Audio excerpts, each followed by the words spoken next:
Hosting a happening show this week, Joe Wiley talks music with Sister Bliss from Faithless, Huey the fun-loving criminal and ex-Black Grape frontman Sean Ryder, with the Orb in the studio playing live. You wouldn't want to miss it. Joe Wiley's in half an hour after the 11 o'clock show.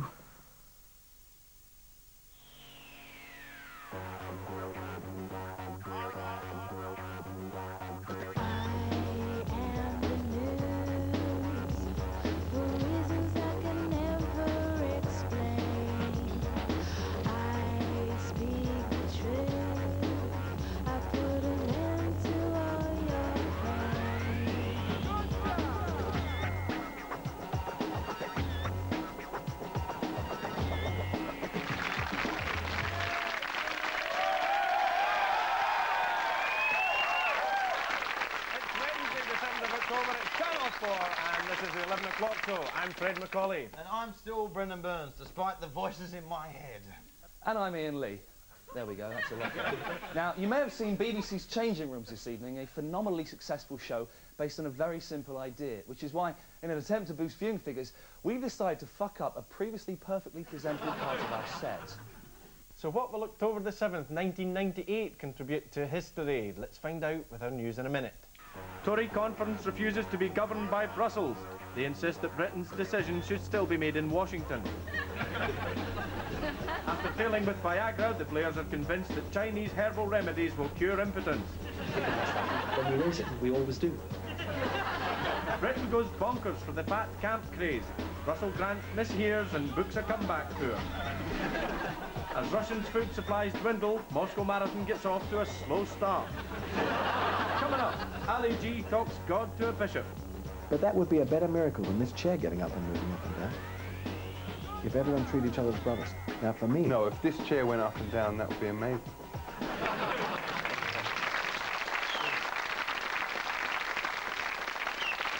As the world recession looms ever closer, Gordon Brown has issued a chilling warning. Thousands face dole as the Chancellor admits it's grim.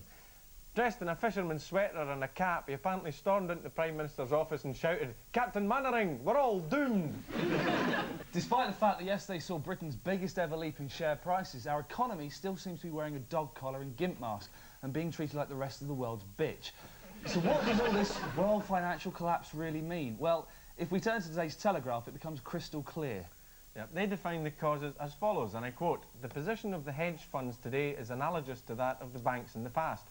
A series of disasters over many years has brought the financial world to the Basel Agreement, which lays down minimum capital adequacy rules for deposit-taking institutions."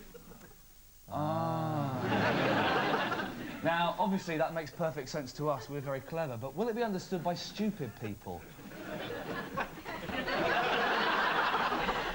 So here's the 11 o'clock show guide to how the world economy really works. Now, let's take the Japanese economy. If interest rates rise by 2.8% per fiscal quarter, whilst inflation drops in line with the Nikkei average exchange rate, what will the effect on Britain be, Fred?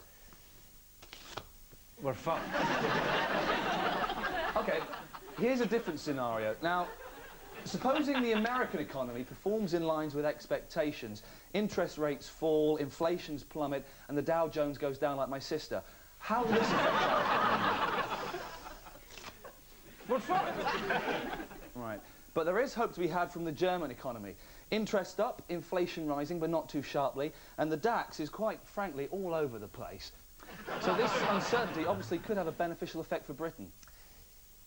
Nope, we're still fucked. It's bizarre, isn't it, that when the Japanese screw up, we get a knock-on effect, but when they do brilliantly like they have for the last 20 years, none of that little yellow glitter rubs off on us. So what hope is there for the global market? Well, experts say that the only way to avoid financial meltdown is to boost the confidence of the market. Ah, now that I do know. All you have to do is take it up west, buy it something nice, and say its ass doesn't look as fat as last week. Works for me.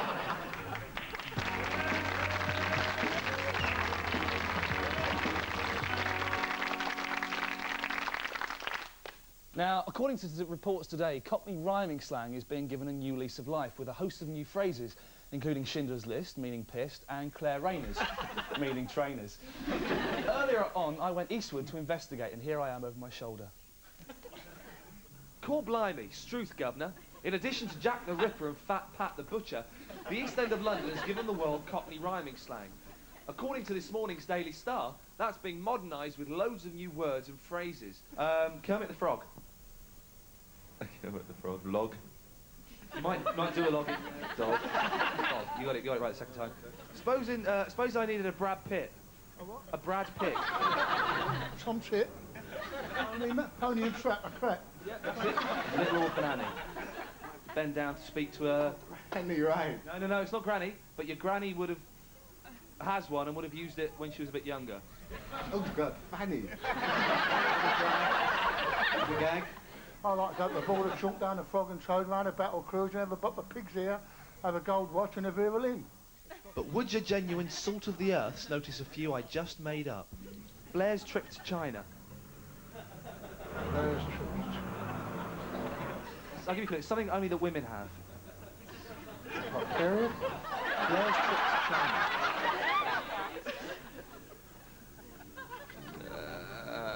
Go on, give us a clue.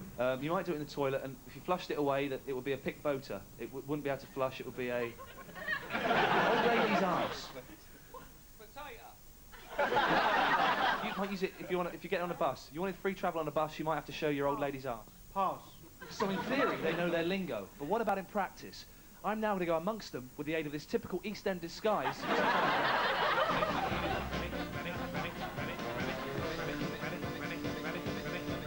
Excuse me, pal, sorry, I'm busting for a Brad Pitt. Do you know where this Kermit is at all?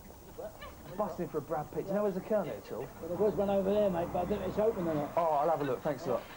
Excuse me, pal, do you know where the nearest battle cruiser is? I fancy a Nelson Mandela. I don't want to get too Schindlers, though, do I?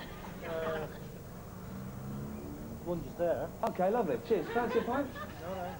Come on, shoot, I've got an Ayrton Senna with me, come on. Excuse me, pal, sorry, couldn't help. I've lost my Chuckle Brothers while Rose West was playing cop karaoke with me Shed Sevens. It's all got a bit Channel 4 in it. You couldn't give us a hand, could you?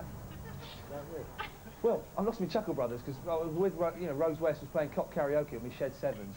It's all it's all gone a bit Channel 4. I'm in stum, Oh, I don't know what I'm doing. OK, that's brilliant. Thanks very much for your time anyway. Cheers, take care. This has been Ian Lee for the old Barley Mow.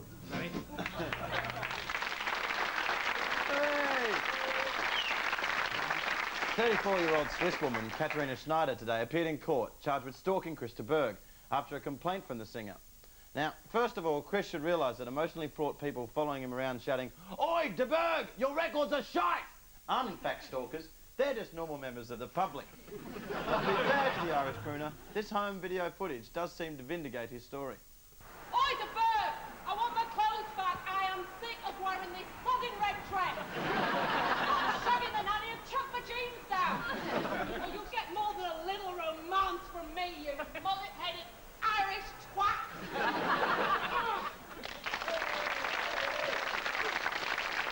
A 4-year-old girl has been officially diagnosed as suffering from stress as a result of family disputes with noisy neighbours. Nicola Blenken's condition is so bad that she's been off school nearly every day for a month. Teachers noticed the telltale symptoms of stress during break times, where, according to one member of staff, she was hitting the milk carton like there was no tomorrow. Staff knew something was wrong the day she handed in this writing assignment entitled My Day. It goes like this. My day is spent trapped behind a desk pushing crayons. Is this what I've settled for? Is this who I am?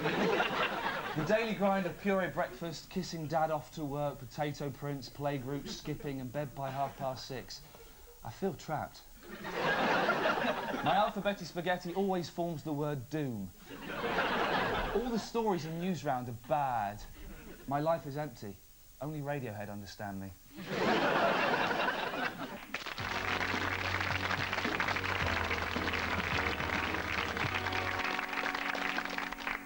This week it was revealed that products featured in the now infamous Star report have been selling out due to the extra publicity it has given them. The list of presents that Monica gave Bill includes a plastic pocket frog, an Annie Lennox CD, a pumpkin label pin, and the pocket book of Jewish jokes entitled Oy vey, the things they say. A dip into it shows us the kind of gags we can expect to hear Bill spouting in the weeks to come. Here's a genuine example. There is no question that Romanian Jewish food is heavy. One meal is equal in heaviness, I would guess, to 8 or 9 years of steady mung bean eating. Oy vey, the things they say. Here to tell us what else Bill Clinton and the rest of the United States have been up to is our US correspondent direct from New York, Rich Hall. Yeah, hi everybody. I'm here in New York City in front of the United Nations building where they are currently debating Resolution 1199, which calls for restraint in Pakistan. Why? Because they have a nuclear bomb, which to me is pretty damn scary. You know why? Because you have to earn a nuclear bomb. You know what I'm saying? Britain, America, we've worked our way up to nuclear bombs. Look, radio, television, car, rocket, nuclear bomb. Pakistan got some guy sitting on the pavement making a cobra dance out of a basket, nuclear bomb. Be something in between, you know what I'm saying? I'm thinking maybe karaoke, a little bit of line dancing from Billy Ray Cyrus, something to occupy these people. Look, I don't have any answers to these world problems. I'm just reporting the facts to you. I'm Rich Hall here in New York City.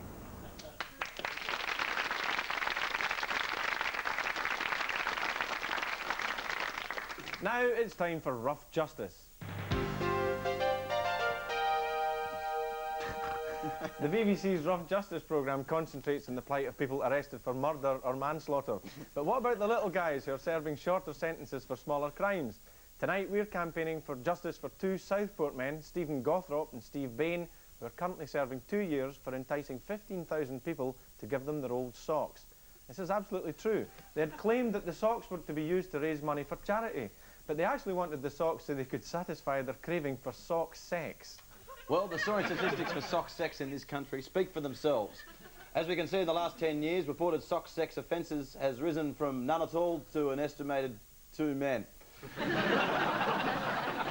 We've obtained a copy of a hardcore sock sex video of the type found in Gothrop and Bain's flat when they were arrested, and we're going to show it now live on national TV. And if you stay tuned, that makes you at home just as guilty as they are.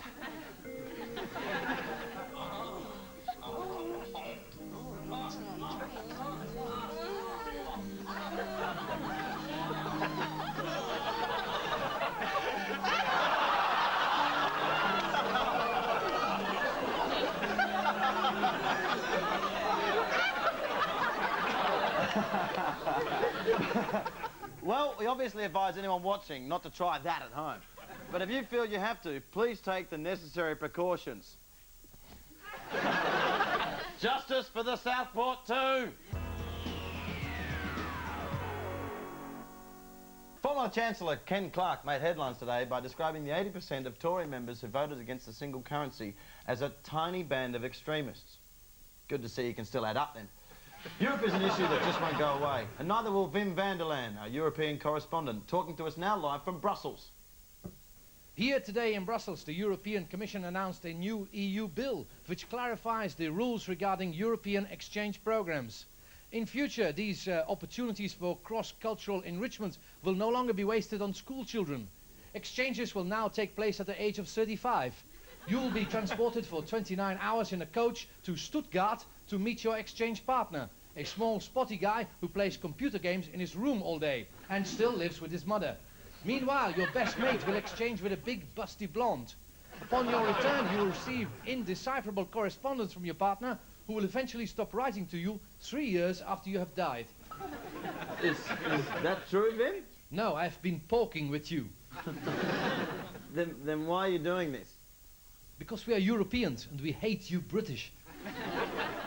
Wim van der Laan there, and congratulations to you, Brendan, for overcoming that tricky 6-hour time delay with Belgium. That's all we've got time for in part 1, but join us for part 2 when Ali G, the Channel 4 voice of youth, will be talking about God with the Bishop of Horsham. Yeah. Now go back, do whatever you have to do, come back in the second half because we're going to be talking about my main man, Jesus H. Christ, with my not so main man, the Bishop of Horsham. So come back, we'll see you in the second half. Keep it real.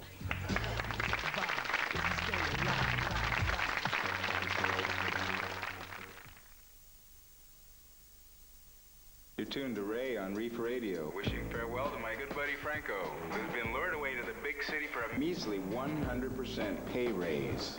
So it's goodbye to sleepy old Reef Harbor.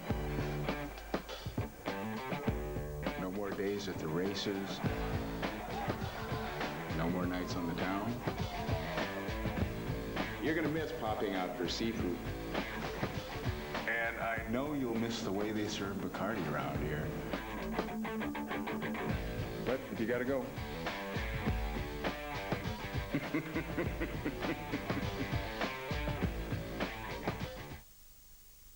Want a mint? Try Wrigley's Extra Sugar-Free Gum. If you like mints, you'll love them. And chewing's great for your teeth. Wrigley's Extra, all the great taste of a mint. Hey, man, what's the name of that outfit that Ginny takes her Vauxhall to? Masterful, Ben. That's what it's called. No, not Masterful. They're Master Fit. It's right in front of your nose. If you've got a Vauxhall, Master Fit for the pros. Turn it off. Well, as I was saying, they all seem very masterful to me, dear. Having trouble with your car, then? Yes, my friend. Need someone to give it the once-over. And I think it needs a spare tyre. Master Fit are the Vauxhall professionals, and you don't need an appointment. Help me on with my boots, dear. OK. Can I help you, sir? Sure can. My car needs a check-up, my friend. Oh, and it needs a spare tyre. I think we can handle that. If you can handle spare tires, young man, it looks like I'm in luck. So talented. Master Fit for Vauxhall service and repairs. Master Fit for the pros.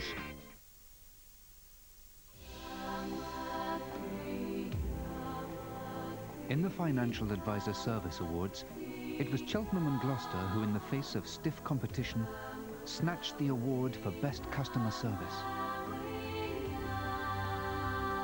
To enjoy Cheltenham and Gloucester's first-class mortgage service, sail into any branch of Cheltenham and Gloucester, Lloyds Bank or TSB. Cheltenham and Gloucester. New on video, join Anastasia and her friends in an animated classic for all the family to enjoy. Anastasia, own it on video now.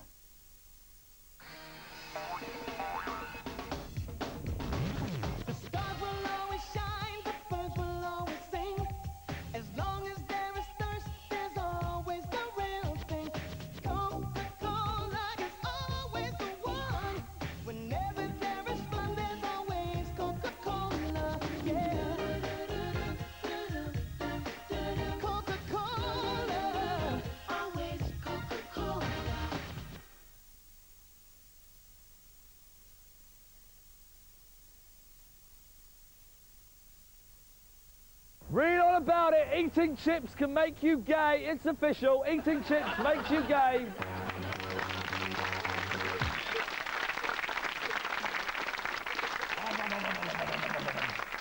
Welcome back to the 11 o'clock show, bringing you today's news with gusto.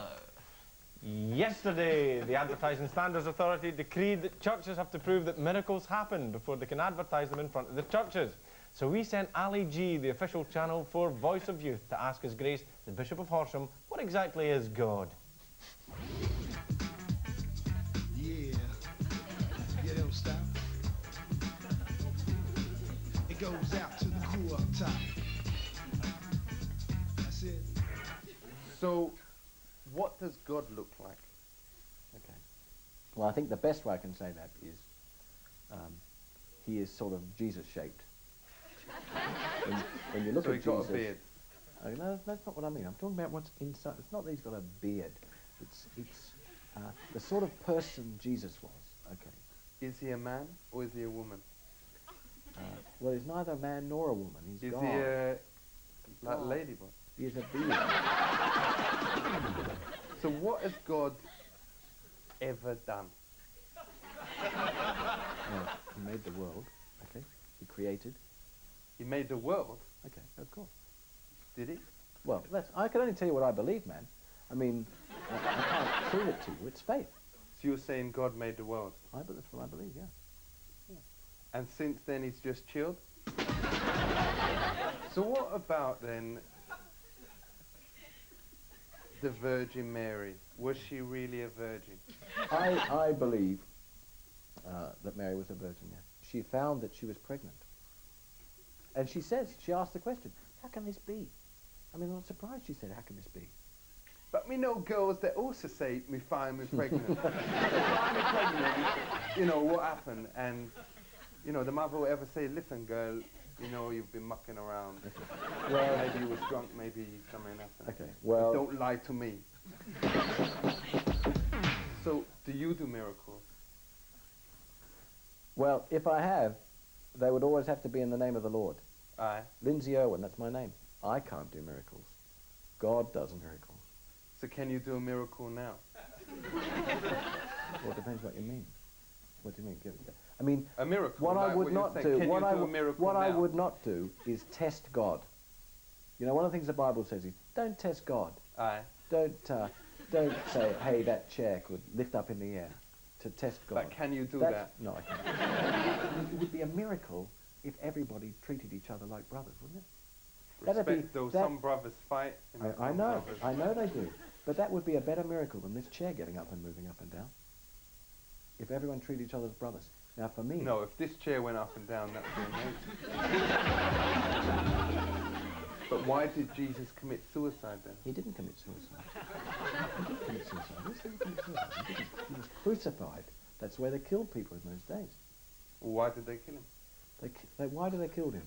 Because he challenged evil, and when you challenge evil, the forces of evil want to destroy you. So why challenge evil then? Why not just leave if you're going to get killed? I just want to say big up. Big up yourself, Bishop. Big up.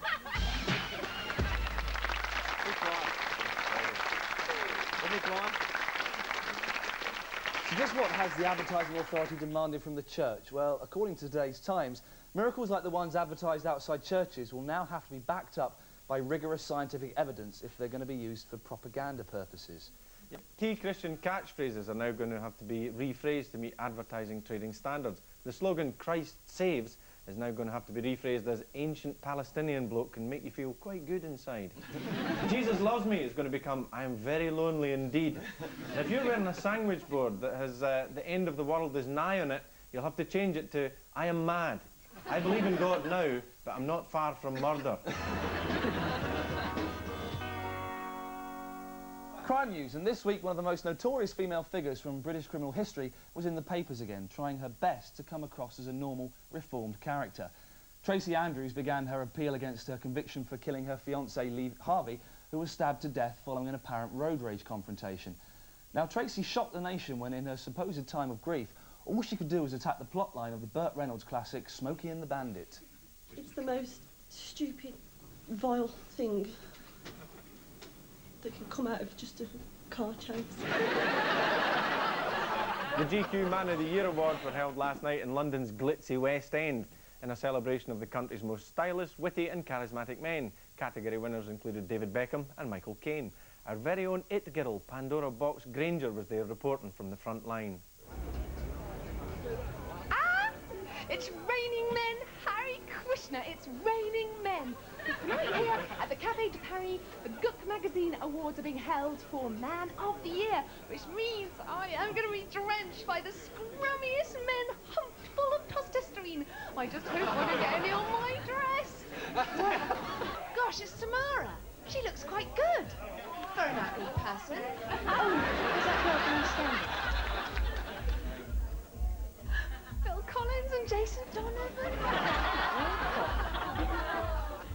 So with my celebrity antennae, most girls would be absolutely green with IBM, my position. Oh, there's Fat Pat from Albert Square. He's a vicious spot. Oh, there's that Welsh bloke. I wonder if he's got any drugs. Anyway, I've got to go inside, but I do have the words of my mother ringing in my ears. Pandora, men are only after one thing. And I don't remember what that is, but it's something to do with cars, I think. Anyway, I have to go out and be a man. I got him! We all rely on newspapers for our information. We need them to be the bastions of truth in our otherwise corrupt society. A free and unfettered press is one of the pillars of civilization, none more so than the Sunday Sport. Tonight, we booted up our genuine 11 o'clock show lie detector as developed by the Israeli Secret Service to the editor of the Sunday Sport, Mr. Tony Livesey. I'm going to sit down there. Thank you very much. You sit in the barber's chair of doom. Yes. Don't worry, you won't die, it's just a name. Put this red thing on there. There we go, try that close to your mouth. All systems go. Oh, trip over that. OK, are you ready? I'm glad I've been given this chance to uphold the integrity of my profession, yes. Now, Tony, this is a genuine lie detector. Are you going to be able to tell us the truth today? I hope so. Here we go. Here's your first question. Would you stake your life on even one of the following headlines, OK? Hitler was a woman. Undoubtedly. She invented the A-line skirt so she could goose step. But I've seen pictures of him. He was a man, surely. Now, aliens turn man into fish finger. Absolutely correct. The mother even identified it from a packet we bought from Asda. That's the truth. OK, and this is my favourite. Is this a true headline? Face of Elvis appears on Cowpat. Yes, that's right. That was Smellvis. It's also true that this Sunday I've got a picture of the woman, because we've got twice as much colour now, the woman with breasts, each one is the exact same size, weight and dimensions of George Graham's head. Do you respect your readers? Of course I do, 100%. They keep me in a large salary. Coming up unsure here. I think you be careful when you're answering the That's because I don't get a large salary, actually. You're talking out of your arse, Sunshine. That's a lie. Oh, dear. You don't deny. What's your favourite ever headline you've had? My favourite ever headline, I think, was aliens turned my daughter into an olive, but I drank her one Christmas. In a martini. Ladies and gentlemen, I think he's been a very good sport, and he tells the truth. Give it up for Tony Livesey. Thank you very much, Tony. Cheers, thank you.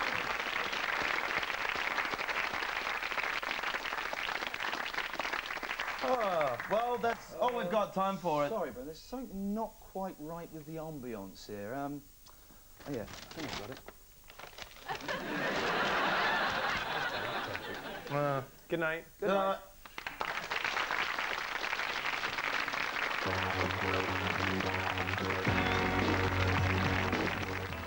And the show's back for the last time this week, tomorrow at 5 to 11.